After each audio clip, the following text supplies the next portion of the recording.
नमस्कार दोस्तों SSC CGL 2024 का आज एक और सेट हम लोग सॉल्व करने वाले हैं। और स्क्रीन पर जो है आपको इस सेट का पहला क्वेश्चन विजिबल हो गया होगा।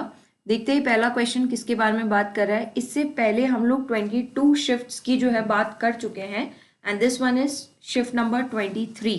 तो ज़रा इस शिफ्ट में देखें तो पहला क्वेश्चन जो हमसे पूछा गया था वो पूछा गया था कि हमें सेंटेंस का क्या बताना है, करेक्ट पैसिव वॉइस जो है वो बताना है। Now just see the sentence. The sentence is talking about कि इनायत did not greet her. अब अगर मैं इसका पैसिव ढूंढूं तो इसके पैसिव में मुझे was वर्ब दिखना चाहिए एंड इनफैक्ट हर है तो she के साथ was दिखना चाहिए एंड was not greeted दिखना चाहिए। तो going तो नहीं आएगा, being भी नहीं आएगा, was not greeted at all भी नहीं आएगा, तो ये ऑप्शन भी गया। was not greeted by इनायत, ये बिल्कुल सही ऑप्शन है कि she was not greeted by Inayat. Fourth option is my right answer. आगे बढ़ते हैं। ये सेंटेंस क्या बोल रहा है कि ये फॉलोइंग सेंटेंस है और इसके अंदर अगर कोई एरर है तो हमें ढूंढनी है, यानी कि एरर स्पॉटिंग का बेसिकली ये क्वेश्चन है। तो जरा देखते हैं। मिस्टर अलीज शॉप, जो मिस्टर अली की शॉप है, is further to the hospital, वो हॉस्पिटल से क्या है। अब यहाँ जो फर्दर वर्ड यूज है ना, फर्दर का मतलब होता है कि आप किसी चीज को एड ऑन कर रहे हो, यानी कि बातों में अगर ऐड कर रहे हो तो बोलते ना फर्दर उसने ऐसा कहा, मतलब आगे उसने ऐसा कहा।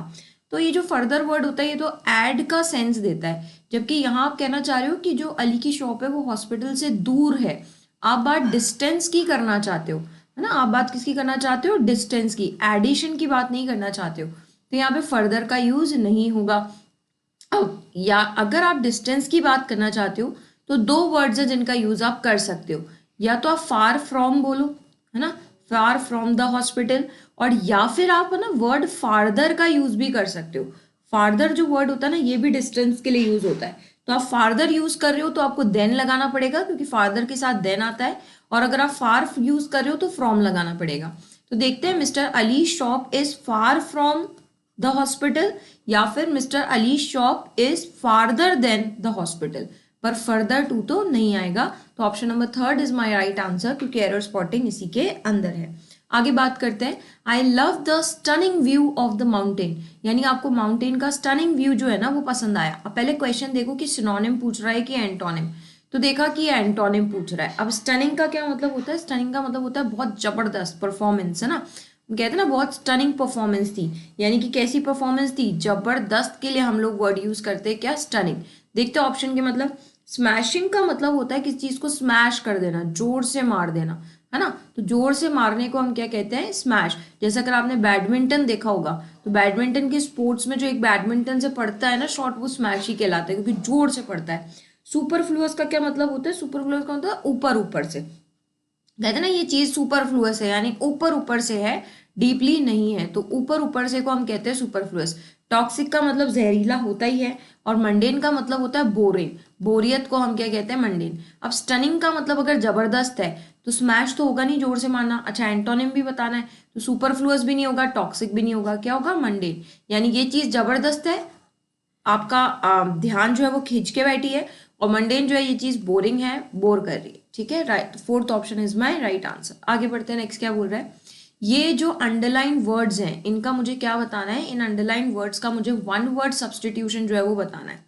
तो इन इंडस्ट्रीज में it is very common to observe, बहुत कॉमन ही ऑब्जर्व करना, दैट पीपल शो, कि जो लोग हैं वो शो करते क्या, अनड्यू फेवर, अपने रिलेटिव्स को, हायरिंग प्रोसेस, या ये हमने पहले भी किया हुआ है। इसका मतलब ये है कि आप अपने रिलेटिव्स को, है ना, क्योंकि आप एक बहुत अच्छी पोस्ट पर हो तो आप अपने रिलेटिव्स को जो है ना उस जगह पर, उस डिपार्टमेंट में पोस्ट दे देते हो। आप उनको क्या करते हो, आप उनके साथ पार्शलिटी करते हो, फेवर करते हो आप अपने रिलेटिव्स का, है ना, कि भैया मैं लगवा दूंगा तेरे को। इसको हम बोलते हैं नेपोटिज्म। तो नेपोटिज्म का मतलब ही यही होता है कि आपने ना अपने रिश्तेदारों को जो है वो लगा रखा है। अच्छा रेसिज्म वर्ड जो है वो कास्ट वगैरह से रिलेटेड है, हम कास्ट एंड रेस बोलते ही है। कम्युनिज्म जो वर्ड है, कम्युनिज्म का मतलब होता है जहां पर है ना जो आपके इंडस्ट्रीज हैं, एग्रीकल्चर है, स्टेट है, ये सब जो है ना इस पर है ना इन सब पर जो नियंत्रण होता है ना वो आपकी गवर्नमेंट का होता है, वो कहलाता है क्या, कम्युनिस्ट। तो कम्युनिस्ट पार्टिस्ट होती है, जैसे चाइना वगैरह में है ना। लिबरलिज्म का मतलब आप जानते ही, फ्रीडम से रिलेटेड वर्ड है जिसको हम लिबरल कहते हैं। तो यहाँ पर राइट आंसर क्या होता है, नेपोटिज्म। आगे बढ़ते हैं। इट रेन, देखो इट जो है वो एक सिंगुलर सब्जेक्ट होता है, यानी कि सिंगुलर डमी सब्जेक्ट है, तो इसलिए इसके बाद जो वर्ब आती है वो हमेशा क्या आती है, सिंगुलर आती है। तो रेन नहीं होगा, क्या बोलना पड़ेगा, इट रेन्स अ लॉट, है ना, वर्ब बना रखा है यहाँ पे आपने रेन को, तो it rains a lot in this part of the country. तो second option is my right answer. Again आपको इस वर्ड का क्या बताना है, एंटोनिम बताना है, किसका, इनएविटेबल का। नो, इनएविटेबल का बेसिकली मतलब होता है ऐसी कोई भी चीज जो अनिवार्य है, आपको करनी ही करनी पड़ेगी, है ना, अनिवार्य है यानी कि आप इसे ना अवॉइड नहीं कर सकते। तो समथिंग विच इज अनअवॉइडेबल, आप इसे अवॉइड नहीं कर सकते, वो क्या कहलाएगा, इनएविटेबल। अच्छा, आप इसी इनएविटेबल को इनएक्सोरेबल भी कह सकते हो, ये इसका सिनोनिम है ना। तो चाहे आप इनएविटेबल बोल लो, चाहे आप इनएक्सोरेबल बोल लो, यानी something which is important, something which you can't deny, you have to do it, ठीक है। तो इसका उल्टा क्या हो जाएगा, अवॉइडेबल हो जाएगा, जैसे आप अवॉइड कर सकते हो। क्लियर का मतलब आप जानती हैं, कॉन्फिडेंट का मीनिंग भी आप जानते हैं। तो second option avoidable is antonym of what, inevitable. आगे बढ़ते हैं, नेक्स्ट PQRS का क्वेश्चन है, जरा एक बार इसे करने की कोशिश करते हैं। पहले बाय ऑप्शन कट करे तो ज्यादा बेटर है। सी से देखो एंड होगा नहीं, बट सी से इसने कोई ऑप्शन पीछे दे भी नहीं रखा है। ए से दे रखा है, ए से हो सकता है टुडे से। डी से दे रखा है, माइथोलॉजी पे भी हो सकता है और क्रिएशन पे भी हो सकता है, यानी लास्ट ऑप्शंस तो हेल्प नहीं कर रहे हैं। स्टार्टिंग वाला पार्ट देखते हैं। स्टार्टिंग वाला पार्ट मुझे कह रहा है in the book Hindu mythology, हाँ in the book of Hindu mythology से स्टार्ट हो सकता है, लेकिन एंड से जो है ना हम लोग अपना स्टार्ट नहीं कर सकते। तो सेकंड ऑप्शन जो है वो मेरा क्या हो जाएगा, कट हो जाएगा। अब देखो तीनों ऑप्शन ही मुझे डी से दिख रहा है, तो क्यों ना एक काम करते हैं ना, एक पेयर बना लेते हैं कि भैया कोई पेयर बन जाए।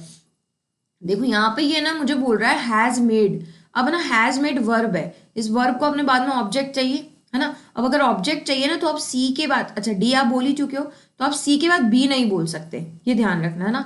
तो सी के बाद जो ऑब्जेक्ट है वो ऑल द प्लांट्स ही है, तो एक पेयर मुझे नजर आ रहा है, दैट इज व्हाट, सी ए। अब अगर सी ए पेयर है तो वो चेक करो कहाँ बन रहा है, मतलब सी के बाद ही ए आना चाहिए, ये भी नहीं होगा। यहाँ सी के बाद ए तो आ रहा है पर तुरंत बाद में नहीं आ रहा है, ये भी नहीं होगा। सी के बाद देखो बी दे रखा है और हमने पहले ही बोला है सी के बाद बी नहीं आ सकता। तो fourth option is my right answer. यहाँ सी ए पेयर भी दिख रहा है और ये डी से स्टार्ट भी दिख रहा है। एक बार पढ़ लेते हैं। In the book of Hindu mythology it is written, क्या लिखा हुआ है, that Brahma is the god of creation and it is he, और ये वो है who has made all the plants and animals of today. देखिए एक बात और ध्यान रखें, जब हम गॉड के लिए प्रोनाउन यूज करते हैं ना तो हम ही बोलते हैं, लेकिन इसका जो ही का एच होता है ना वो हमेशा कैपिटल लिखा जाता है। ऐसी गॉडेस के लिए हम जो प्रोनाउन यूज करते हैं वो शी करते हैं और उसका जो एस होता है वो हमेशा कैपिटल होता है, ये आप हमेशा ध्यान रखेंगे। तो fourth option is my right answer. आगे बढ़ते हैं। अगेन ये जम्बल्ड का है, एक बार आप वीडियो को स्टॉप करके इस जम्बल्ड को देखें। आप में से एक स्टूडेंट ने मुझे कमेंट भी किया था कि मैम हमें जो जम्बल्ड है और जो कॉम्प्रीहेंशन है ना, उनमें हमें दिक्कत आती है, नहीं हो पाता है। तो हम इसके लिए अलग से वीडियो भी बनाएंगे जिसमें हम आपको सिर्फ और सिर्फ जम्बल्ड सेंटेंसेस भी कराएंगे और साथ ही साथ आपको क्लोज टेस्ट और कॉम्प्रीहेंशन की जो प्रैक्टिस है वो भी हम करेंगे, ठीक है। तो डेफिनेटली हम सब करेंगे, लेकिन अभी फिलहाल के लिए आप वीडियो को स्टॉप करके और इस जम्बल्ड को अरेंज करें और कमेंट बॉक्स में मुझे इसका आंसर कमेंट जरूर करें। देखते हैं जरा, बाय ऑप्शन करने की कोशिश करते हैं इसे। देखो सी से है ना आप इसे एंड नहीं कर पाओगे, क्योंकि सी में आप बोल रहे हो आई हैव मिस्ड। अब आपने मिस किया है तो आपने क्या मिस्ड किया है वो बताना पड़ेगा। You can't end your sentence with see, है ना, मिस्ड वर्ब है ना, तो उसको अपने बाद में ऑब्जेक्ट चाहिए कि आपने क्या मिस किया है, तो ये ऑप्शन तो गया। अब अगेन डी से हम एंड कर सकते हैं। अब स्टार्टिंग देखते हैं, क्या बी से स्टार्ट कर सकते हो, माई डेली रूटीन बिल्कुल कर सकते हो। क्या सी से कर सकते हो, आई हैव मिस्ड बिल्कुल कर सकते हो, यानी आप स्टार्टिंग दोनों से ही कर सकते हो। अब क्यों ना अपन है ना ऑब्जेक्ट देख लेते हैं आई हैव मिस्ड का, ताकि एक पेयर बन जाएगा और पेयर बन गया तो अपना काम जो है वो क्या हो जाएगा, आसान। अब आई हैव मिस्ड को ऑब्जेक्ट चाहिए यानी नाउन चाहिए, तो सी के बाद जो है ई नहीं आ सकता, और यहाँ देखो सी के बाद ई दे रखा है, गया ये भी। अब सी के बाद बी आ सकता है क्या, हाँ बिल्कुल आ सकता है, क्योंकि I have missed my daily routine में माई डेली रूटीन क्या हो जाएगा, ऑब्जेक्ट। तो एक पेयर बन गया सी और बी। अगर ये पेयर बन गया तो fourth option is my right answer. एक बार देख लेते हैं। I have missed my daily routine at the work place a lot since my retirement, बिल्कुल सही है, यानी कि fourth option is my right answer. आगे बढ़ते हैं। अगेन ये एक एरर का ही क्वेश्चन है, लेकिन स्पेलिंग एरर है। सबसे अच्छी बात यह है कि आपको स्पेलिंग की ही एरर ढूंढनी है। तो बिग डेटा हैज इन, ये ही स्पेलिंग देखो सीधा ही गलत दिख गई है, ये स्पेलिंग होती है इन अनडेटेड, है ना, एंड डेटेड नहीं होता, ये क्या होता है, इन अनडेटेड, ये प्रॉपर वर्ड है, यही स्पेलिंग गलत थी। तो इन अनडेटेड का मतलब क्या होता है, किसी भी चीज का कहते हैं ना ढेर लग गया है, तो बहुत ढेर लग जाना, वो क्या कहलाता है, इनअनडेटेड। जिसको आप कहते हैं ना पाइल या हीप, किसी चीज का ढेर लग गया है, वो क्या कहलाता है, इनअनडेटेड कहलाता है। लोगों का ढेर लग गया है तो भी आप इनअनडेटेड बोल सकते हो, वस्तुओं का ढेर लग गया है तो भी आप इनअनडेटेड वर्ड बोल सकते हो। तो पहला ऑप्शन तो होगा नहीं, टेस्ट ट्रांसफॉर्म, ये भी नहीं है, यही राइट है, क्योंकि यहाँ पर मिस स्पेल्ड किसकी है, इनअनडेटेड की। आगे बढ़ते हैं, नेक्स्ट आपसे सिनोनिम पूछ रहा है किसका, क्रिएटिव का। तो बेसिकली क्रिएटिव का क्या मतलब होता है, नए नए काम करना, है ना, नई नई चीजों को क्या करना, इनोवेट करना। इनोवेट का मतलब भी क्या होता है, क्रिएट करना ही तो होता है। तो यानी कि फोर्थ ऑप्शन दिख रहा है। गुड तो अच्छा होता है, लाइकेबल भी नहीं होगा। लाइकेबल का मतलब क्या होता है, जो चीज आपको पसंद है ना, जैसे लाइक कर सकते हैं। और पेडेंटिक का मतलब क्या होता है, पेडेंटिक का मतलब होता है जो पंडित टाइप होते हैं ना, मतलब जो कि बहुत ज्यादा रूल्स एंड डिटेल्स को लेके वरिड होते हैं, पर्टिकुलर टोन में ही बोलना है, ऐसे ही बोलना है, वो पंडित टाइप का जो कहलाता है पेडेंटिक कहलाता है। ठीक है, तो यहाँ पर मेरा राइट आंसर क्या हो गया, इनोवेटिव, मतलब नए नए तरीके करना, क्रिएटिव चीजें करना is known as what, innovative. आगे बढ़ते हैं, नेक्स्ट आपसे अगेन वन वर्ड सब्सटीट्यूशन पूछ रहा है किसका, statistical study of human population. Human population की स्टडी को हम क्या कहते हैं, डेमोग्राफी कहते हैं, क्योंकि डेम का मतलब ही पीपल होता है, और आप यहाँ स्टडी भी किसकी कर रहे हैं, पीपल की कर रहे हैं। बाकियों के मतलब भी देख लेते हैं। फोटोग्राफी का मतलब आप जानते ही हैं, लाइट से रिलेटेड है।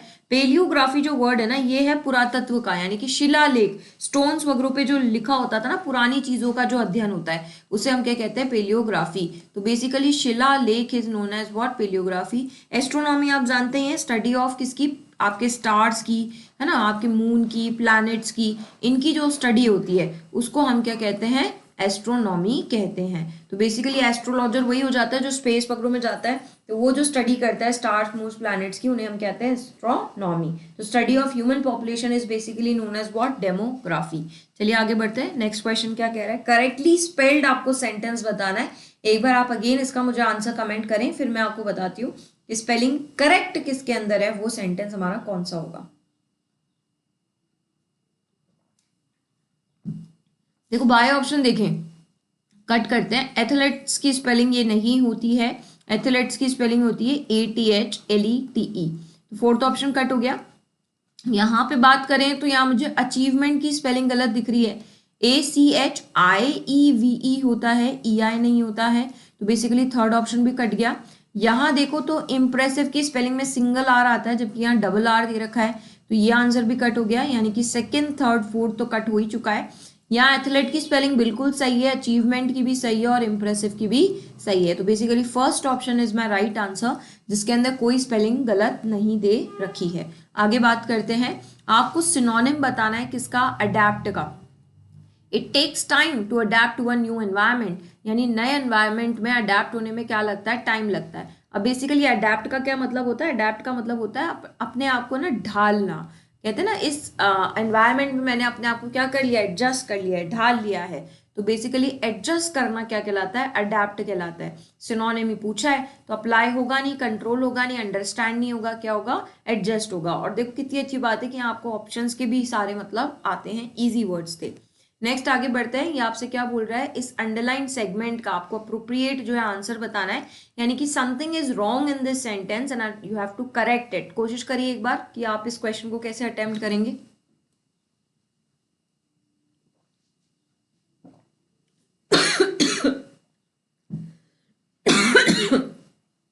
ये मुझसे कह रहा है she was foolish enough to think that, she के बाद बी नहीं आएगा, कोई बी की फॉर्म आएगी। अब हैज तो बी की फॉर्म हो नहीं सकती, शी को देख के हैव नहीं आ सकता, वर नहीं आ सकता। तो she is completely safe is the right answer, क्योंकि बी की हेल्पिंग वर्ब जो यूज करेंगे वो इज एम आर है। अब शी को देख के तो इजी आएगा ना, तो she is completely safe now, सही है। तो यानी कि third option is my right answer. Roshan, it is time for you to give your speech. क्या करना है, अंडरलाइन सेगमेंट का हमें ईडियम बताना है, यानी कि चारों ऑप्शंस ईडियम है। ठीक है, आपको इनका मीनिंग बताना है। तो Roshan, it's time for you to give your speech to the whole school. ये टाइम है कि आप जो स्पीच अपने पूरे स्कूल को दो। Wishing you luck to do well, और आपको इसके लिए क्या है, गुड लक है। तो ये हमने अपनी ईडियम्स वाली वीडियो में भी किया था कि गुड लक के लिए जो हम ईडियम बोलते हैं वो हम बोलते हैं ब्रेक अ लेग। तो break a leg is my right answer. देखो हाई फाइव का मतलब होता है किसी को हाई फाइव करना यानी कि ग्रीट करना, हैंड्स डाउन करना यानी कि लड़ाई छोड़ देना, डाउन इन द डंप यानी किसी को आपने बिल्कुल डंप धोखा दे दिया है, डिसीव कर दिया है। तो ब्रेक अ लेग का मतलब होता है किसी को गुड लक विश करना। तो this is my right answer. Again आपको इस सेंटेंस में एक्टिव वॉइस बताना है, दिख भी रहा है वैसे भी वर्ब के बाद थर्ड फॉर्म है तो ये पैसिव ही है। एक्टिव बताना है तो वर्ब की सेकंड फॉर्म यानी V2 जो है वो मुझे दिखना चाहिए। अगर V2 दिखना चाहिए तो देखते हैं कहाँ पे लिखा हुआ है। देखो यहाँ हैज बॉट है, नहीं होगा, इज बाइंग है, नहीं होगा, बाइज है, ये भी नहीं होगा, V2 सिर्फ इसी के अंदर दिख रहा है। तो my friend bought the concert ticket, first option will be my right answer. आगे बढ़ते हैं। अगेन आपको वन वर्ड सब्सटीट्यूशन बताना है, देखते हैं किसका बताना है। One who tends to look at the dark side, कितनी बार पूछेगा भाई ये। तो one who tends to look at the dark side यानी कि जो हमेशा चीज़ों का डार्क साइड ही देखता है उसे हम पेसिमिस्ट कहते हैं, और जो हमेशा चीज़ों का ब्राइट साइड देखता है यानी कि पॉजिटिव साइड देखता है उसे हम ऑप्टिमिस्ट कहते हैं, है ना। तो one who seize the positive side of anything यानी कि ब्राइट साइड देखता है तो दैट इज ऑप्टिमिस्ट, और जो डार्क साइड यानी कि नेगेटिव साइड देखता है, हमेशा बुराइयां ही बुराइयां देखता है, that is known as pessimist. Optimist ये रहा ऑप्शन में ना, तो ये हमेशा दोनों एंटोनिम सिनोनिम साथ में ही बैठे होते हैं। पोलमिस्ट का क्या मतलब होता है? बेसिकली पोलमिस्ट का मतलब होता है जो किसी भी टॉपिक पर, है ना, बहुत स्ट्रांगली क्या करे, आर्ग्यूमेंट करे।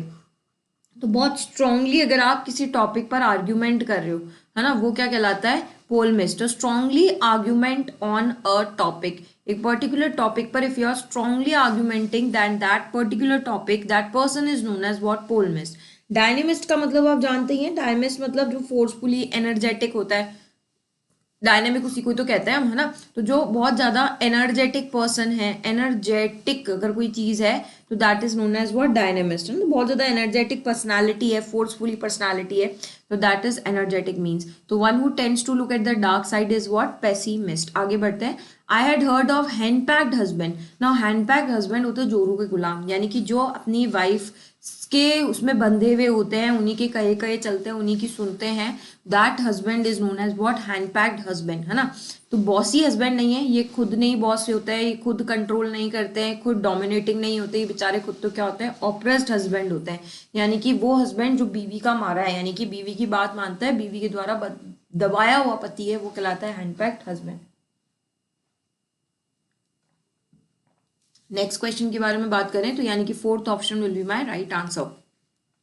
मॉर्बिड का आपको सिमिलर मीनिंग बताना है, यानी बेसिकली आपको सिनोनिम ही बताना है। तो एक बार पहले तो मॉर्बिड का मीनिंग आता हूं हमें। तो मॉर्बिड का मतलब होता है ऐसी कोई चीज जो खराब है, और है ना, आपको उन खराब चीजों के प्रति पता है क्या है? फियर है, डर है। जैसे लोगों को मृत्यु यानी डेथ के प्रति डर होता है ना, ऐसे लोगों को डिजीजेस, बीमार होने के प्रति डर होता है, इतना मैं बीमार हो जाऊंगा। तो ये जो आपके अंदर डेथ या इल यानी कि खराब चीजों के प्रति जो अपने अंदर डर होता है ना, उसको हम क्या कहते हैं? मॉर्बिड। ठीक है। और कई लोग ऐसे होते हैं जो इन खराब चीजों में क्या रखते हैं? इंटरेस्ट रखते हैं, उन्हें बड़ा मजा आता है यार, है ना। तो ये जो इंटरेस्ट रख के बैठे ना, इनको भी हम मॉर्बिड ही कहते हैं ना। ब्लिथ वर्ड का मतलब होता है खुश होना, जॉयफुल होना, है ना। ये भी वर्ड हम पहले कर चुके हैं। तो जॉयफुल होना, चीयरफुल होना भी कह सकते हैं। तो चीयरफुल और जॉयफुल इज व्हाट? ब्लिथ। बेट आप जानते ही है, शर्त लगाना कहलाता है। ग्रैंड यानी कि बड़ा, और ग्लूमी यानी कि सैड होता है। तो सिमिलर मीनिंग बताना है तो यानी समथिंग विच इज नेगेटिव, तो मॉर्बिड का आंसर क्या हो जाएगा? ग्लूमी हो जाएगा। आगे बढ़ते हैं, नेक्स्ट की बात करते हैं। हिंडर का मतलब होता है बाधा डालना, और मुझसे बाधा का क्या पूछा है? एंटोनिम पूछा है। तो हिंडर का मतलब बाधा डालना है, तो जॉय तो होगा नहीं, जॉय तो खुशी है। ब्लॉक का तो खुद हिंडर का सिनोनिम ही हो गया, ब्लॉक कर देना यानी रास्ता रोक देना, तो ये तो सिनोनिम हो गया। प्रेज मतलब तारीफ करना है, ये भी नहीं होगा। हाँ, ये हो सकता है फैसिलिटेट, यानी आपने एक तो हिंडर में तो बाधाएं उत्पन्न की और फैसिलिटेट में आप उसे सहारा दे रहे हो, तो हिंडर का एंटोनिम क्या हो जाएगा? फैसिलिटेट। आगे क्लोज टेस्ट है, एक बार वीडियो को स्टॉप करके आप इस क्लोज टेस्ट को अटेम्प्ट करें, कोशिश करें कि क्या होगा, मुझे आंसर जरूर करें, और फिर अपन डिस्कस करते हैं कि क्लोज टेस्ट किसके बारे में बात कर रहा है। चलिए देखते हैं क्लोज टेस्ट क्या कह रहा है। ये कह रहा है recently the dash of heart attacks, यानी कि अभी हाल फिलहाल में जो हार्ट अटैक्स हैं इनमें क्या हुआ है। तो recently the amount of heart attack, नहीं, हार्ट अटैक का अमाउंट कैसे हो सकता है? ऐसे कोई क्वांटिटी थोड़ी ना आएंगे कि हम ना अमाउंट वर्ड का यूज करेंगे, तो अमाउंट तो नहीं आ सकता। क्या हाइट हो सकती है हार्ट अटैक की? नहीं, हाइट भी नहीं हो सकती है। हाँ, हार्ट अटैक की परसेंट हो सकती है या नंबर हो सकता है। अब परसेंट और नंबर में से क्या आएगा वो मुझे आगे जाकर के कहीं ना कहीं हिंट दिखेगा ही दिखेगा, है ना। तो आगे एक बार पढ़ लेते हैं। Heart attacks in young Indians dash increase tremendously, बढ़ा है बुरी तरह। Doctors are surprise to know, doctors ये देखकर सरप्राइज हो गए कि जो यंग मैन एंड वुमेन है विथ सीमिंगली हेल्दी, जिनकी लाइफस्टाइल बहुत हेल्दी है, वो आजकल है ना डेडली हार्ट अटैक से सफर कर रहे हैं। डेडली हार्ट अटैक यानी सीधा मौत ही आ रही है ना, यानी कि वो जान ही लेके मान रहा है। Dash diet and exercise play a dash role in the person's mental health is also a valuable factor. The urban lifestyle is causing anxiety and depression in young Indians which may be a major factor behind the increase numbers. ये मिल गया आपको answer, है ना। यानी कि ये इसके पीछे, किसके पीछे, नंबर के बढ़ने के पीछे का जो फैक्टर है। तो यानी आप बात किसकी कर रहे हो यहाँ, नंबर की। किसके नंबर की? हार्ट अटैक की। तो मुझे मेरा आंसर मिल गया कि यहाँ परसेंट नहीं होगा, क्या होगा, नंबर होगा। तो recently the number of heart attack in young children. अब द नंबर कैसा सब्जेक्ट है ये आपको पता होना चाहिए। वैसे भी है ना, अगर नहीं भी पता है तो भी आपको अंदाजा लग जाएगा। दो प्लूरल ऑप्शन दे रखे हैं, तो बेसिकली द नंबर कैसा सब्जेक्ट होता है? सिंगुलर। एक ही ऑप्शन है singular and that is has. तो recently the number of heart attacks in young Indians has increased tremendously, बहुत बुरी तरह बढ़ रहा है। Doctors are surprise, doctor surprise हैं टू नोट दैट, ये पता करने में कि जो यंग मैन और वुमेन है विथ सीमिंगली, जिनकी हेल्दी लाइफस्टाइल है, उन्हें डेडली हार्ट अटैक जो है वो हो रहे हैं। डैश डाइट एंड एक्सरसाइज, कौन सी डाइट? देखो अब अगर यहाँ आप डाइट की बात कर रहे हो तो ऑप्शन देखते हैं। अगर आप डाइट की बात कर रहे हो तो देखो इंस्पाइट ऑफ नहीं आएगा, क्योंकि इंस्पाइट ऑफ जो होता है ना ये हमेशा ये कहते हैं के बावजूद, इसके बावजूद, यानी आप कुछ कर रहे हो। तो नहीं नहीं, आप तो ये कह रहे हो डाइट और एक्सरसाइज करनी है, डाइट और एक्सरसाइज के बावजूद थोड़ी ना बोलोगे, इंस्पाइट ऑफ नहीं होगा। हाउएवर तो कॉन्ट्राडिक्ट करता है, ये भी नहीं आएगा। सिंस का भी आप यूज नहीं कर सकते, क्योंकि सिंस जो है ना ये तो रीजन दिखाता है, ये तो कारण दिखाता है। तो यहाँ तो कारण की भी बात नहीं कर रहे, यहाँ आएगा ऑल्दो। ऑल्दो यानी भले ही, है ना। ऑल्दो कॉन्ट्रास्ट दिखाने के लिए काम करता है कि भले ही डाइट एंड एक्सरसाइज जो है, although diet and exercise play अ कौन सा रोल? अब यहाँ रोल का देखना पड़ेगा। तो अगर आप बात कर रहे हो तो रोल हिस्टोरिक नहीं हो सकते, क्योंकि हिस्टोरिक का मतलब होता है हिस्ट्री से रिलेटेड, पुराना, उसको कहते हैं। अच्छा, इंक्रीज रोल, रोल कैसे इंक्रीज हो सकता है? तो ना हिस्टोरिक हो सकता है ना इंक्रीज। अब मॉन्यूमेंटल और एपिक है ना, दोनों इंपॉर्टेंट है, लेकिन जो एपिक होते हैं ना ये बेसिकली किसी के साइज को बताता है। जैसे उनको कहते हैं ना बहुत बड़ा एपिक चीज है ये, है ना। तो बहुत बड़ी साइज में जब कोई चीज होती है ना तब हम बोलते हैं एपिक। तो यहाँ बेसिकली जो वर्ड आएगा वो आएगा मॉन्यूमेंटल, क्योंकि मॉन्यूमेंटल किसका सिनोनिम है? मेजर का। तो आप बोलते हो मेजर रोल प्ले करता है ये। तो the major role in a person's overall wellbeing बोलना चाहते हो ना, तो उसकी जगह आपको बोलना पड़ेगा मॉन्यूमेंटल। तो मॉन्यूमेंटल का बेसिकली मतलब क्या होता है? मेजर। तो the monumental role in a person's overall wellbeing. Mental health जो है ना, यानी डाइट और एक्सरसाइज के अलावा मेंटल हेल्थ जो है ये भी वैल्यूएबल फैक्टर जो है वो प्ले करता है। आगे बढ़ते हैं। The dash urban lifestyle is causing anxiety and depression, यानी कि अर्बन लाइफस्टाइल, कौन सी अर्बन लाइफस्टाइल जिसके कारण एंजाइटी और डिप्रेशन हो रहा है? तो देखते हैं जरा कौन सी अर्बन लाइफस्टाइल है। तो वाइल्डनेस तो नहीं है, वाइल्डनेस को मतलब था अकेला, है ना, वो तो नहीं है। कॉस्मिक भी नहीं है, क्योंकि बेसिकली कॉस्मिक तो कनेक्टेड टू आपके यूनिवर्स वगैरह होते, कहते हैं ना कॉस्मिक बॉडीज है। अब या तो रैपिडली आएगा या फास्ट फेज्ड आएगा। अब जो रैपिडली वर्ड है ना, यहाँ पर अर्बन लाइफस्टाइल आपका नाउन है, यही तो कहना चाहते हो अर्बन लाइफस्टाइल की क्या? अब अगर अर्बन लाइफस्टाइल नाउन है तो बेसिकली इस फिलर में आपको एडजेक्टिव चाहिए। अब रैपिडली जो है ना ये एडवर्ब है, एलवाई दिख रहा है, ये एडवर्ब है, तो ये आंसर हो नहीं सकता। आपको एडजेक्टिव चाहिए, वर्ब की थर्ड फॉर्म फास्ट पेस्ड। तो मुझे अगर थोड़ा सा एडजेक्टिव और नाउन की नॉलेज है तो मैं इसका आंसर बहुत इजीली कर सकती थी कि the fast paced urban lifestyle is causing, क्या कॉज कर रही है? Anxiety and depression.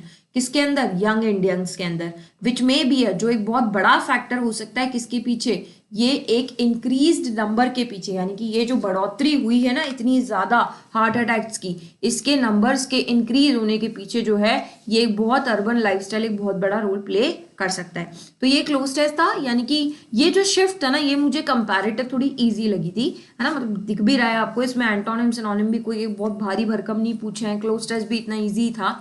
तो ये एक और शिफ्ट आज हम लोगों ने सॉल्व की है। मैं आपको पहले भी बता चुकी हूँ 36 शिफ्ट्स में जो है वो एसएससी सीजीएल का पेपर हुआ था। आपके पास अगेन जो है आपका टाइम भाग रहा है, इट्स ऑलमोस्ट मार्च भी कंप्लीट होने को है, यानी कि 2025 का जो CGL है वो भी लगभग आने में ही है। तो 36 शिफ्ट्स हैं और आज हम लोग 23rd शिफ्ट कर चुके हैं। काफ़ी जल्दी हमारी ये शिफ्ट जो है वो ख़त्म हो जाएंगी। आपकी वोकैब की वीडियोस जो है वो कंटिन्यू चल ही रही हैं। मैंने CGL की सारी वोकैब आपको करा दी है, CHSL की भी इनफैक्ट स्टार्ट कर दी है।